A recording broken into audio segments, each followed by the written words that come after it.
All right, today we're cracking open a fascinating case file. We're not just going to look at image processing in some dry, technical way.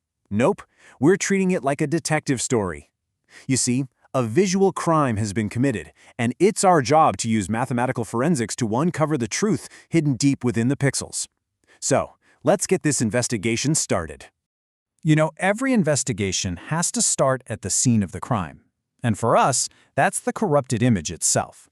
The evidence is damaged, so our first job is to figure out exactly what we're up against. And this lays out the core of our case perfectly. Over on the left, you've got the original image. That's how things were before the crime.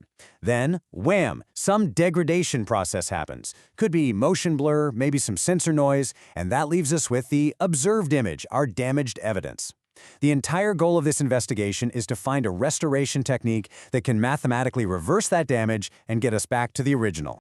Now, this is a really crucial point. This isn't like slapping a filter on your vacation photos to make them look a little nicer. That's all subjective, right? This is an objective estimation process. We're using hard mathematical models to try and recover a signal that's been lost or messed up.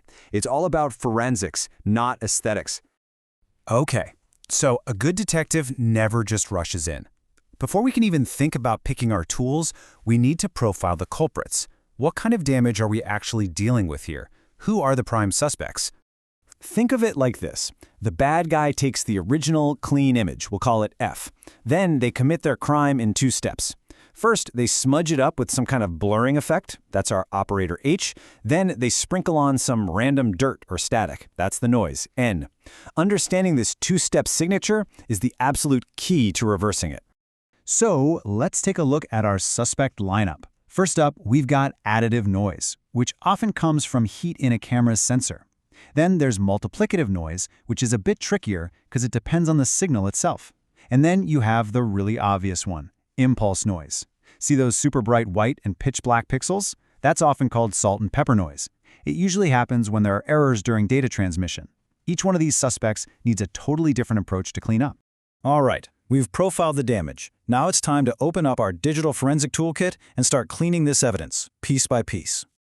Let's start with that salt and pepper noise we just saw. I mean, it looks so extreme, right? You've got pixels that are just maxed out at pure white or pure black. How in the world can we possibly fix that without completely ruining the rest of the image? Well, the solution is surprisingly elegant. It's called the median filter. Check this out. We take a corrupted pixel, in this case one with a crazy value of 255. Then we look at all of its neighbors. We gather up their values into a list and we sort them. Now, instead of averaging them, which would just smear that bright white value all over the place, we simply pick the value in the dead center, the median. And just like that, the outlier is completely tossed out, and the pixel gets replaced with a value that actually makes sense. It's brilliant. Okay, so that works beautifully for a grayscale image. But what about color? A color pixel isn't just one number, it's a mix of red, green, and blue values. You can't just find the median of a color, can you? So how do we get around that? We use this really clever split-merge strategy. We take the corrupted color image and we actually split it into 3 separate grayscale channels. One for all the reds, one for the greens, and one for the blues. Then we run our median filter on each of those channels all by themselves, cleaning them up one by one. And finally, we just merge the 3 clean channels back together to get our restored full color image.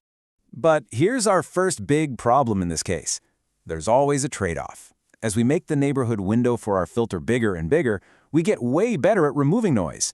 But look at what happens to the image. It gets blurrier and loses all that sharp detail. So cleanliness comes at the cost of sharpness. Choosing the right tool size is this critical balancing act for any digital detective. So far, we've kind of assumed we know how the image was damaged.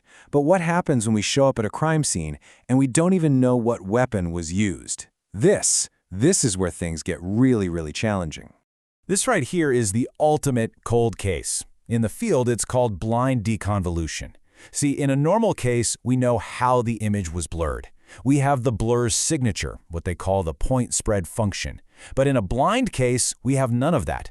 We have the blurry image, but we don't know the original, and we don't know the specific blur that was applied. We have to solve for 2 huge unknowns at the exact same time. And this visual explains perfectly why that's so incredibly hard. Imagine you're blindfolded and you have to find the absolute lowest point in a huge hilly landscape. That lowest point, the global minimum, that's the true restored image. But this landscape is filled with all these other smaller dips and valleys, the local minima. Those are all false solutions that might look pretty good, but they're not the right one. Standard methods get trapped in these little dips all the time. You need special techniques to kind of jump out of them and keep searching for the real answer.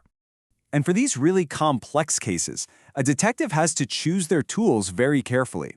As you can see from this table, a method like simulated annealing is amazing because it can actually find that true global minimum we were just talking about. But its biggest risk? It's extremely slow. It's always a trade-off, accuracy versus time, and picking the right strategy is everything. Okay, so we've applied our techniques, we've run our analyses, and we have a restored image. The case looks closed. But is it? How do we prove objectively that we've actually found the truth? We have to rely on two key pieces of forensic analysis. First, we calculate something called the BSNR, the blurred signal-to-noise ratio. Think of this like the detective's initial report on just how bad the crime scene is. It tells us how big of a challenge we're really facing. Then, after all our work is done, we calculate the ISNR, the improvement in signal-to-noise ratio. This is our proof. This is the hard number that shows exactly how much we improve the evidence. It's what proves our case in court, so to speak. But here it is, the final, kind of mind-bending twist in our detective story. To calculate that ISNR, our big proof of success, you need to compare your restored image to the original pristine one.